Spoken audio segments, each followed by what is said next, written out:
Kevin, it's Coach Gurney from Rising Star Baseball Camp. This is video footage of you hitting on August 3rd, 2015.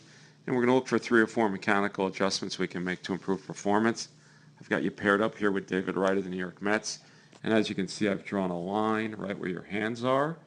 And what we're looking for here is in your load, how much do you drop your hands? Because that's one of my concerns.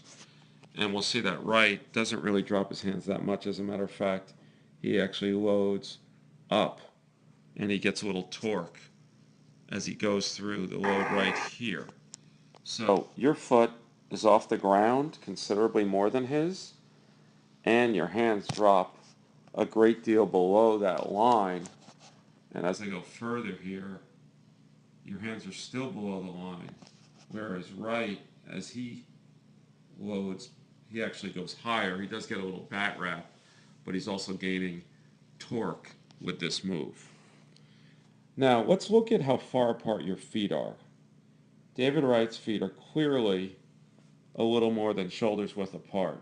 Yours are almost double shoulders width apart, and I have concerns about you being able to hit consistently with power to all fields when you're so spread out like this. So I think we're going to have to cut down on the stride or not be so wide in our base from the start and the finish. All right, as we continue, so the number one thing is the hand drop. Number two, I do think we're a little wide in our base here before we've even attacked the baseball. All right, number three, I'm going to back this up. We're talking about the angle of the stride foot. And you tend to be at contact right here, open with that foot. And if you look at David Wright at contact right here, his front foot is still closed. At most it's 45 degrees, whereas yours is open. And as we had mentioned, Derek Jeter would fly open with that front foot only on a very, very inside pitch that he was concerned about being able to turn on. But what I've seen is pitches middle and even middle away, that front foot of yours opens up way too much, and we want to keep that more closed or 45-degree angle. I do like that you have a nice bent arm posture here. You've got a relatively stiff front leg.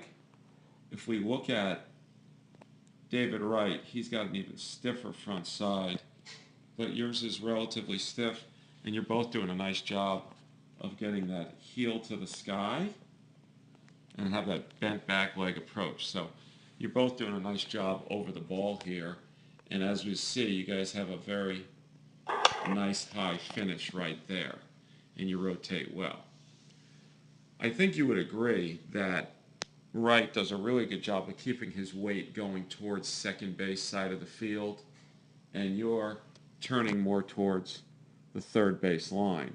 So let's keep in mind we want our body weight centered towards the center of the field, especially on a pitch middle away. So what we're going to do now, Kevin, is play this in real time.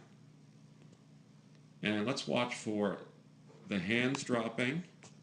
Let's watch for that front foot opening. And let's also watch for how far apart our feet are, both in our start and as we attack the ball.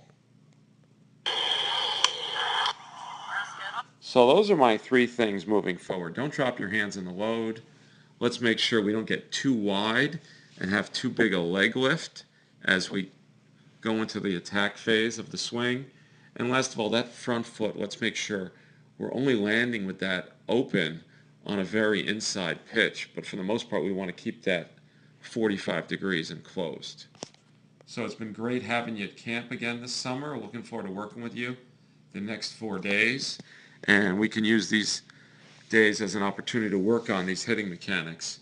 Keep up the good work, and really looking forward to watching you progress in the coming months.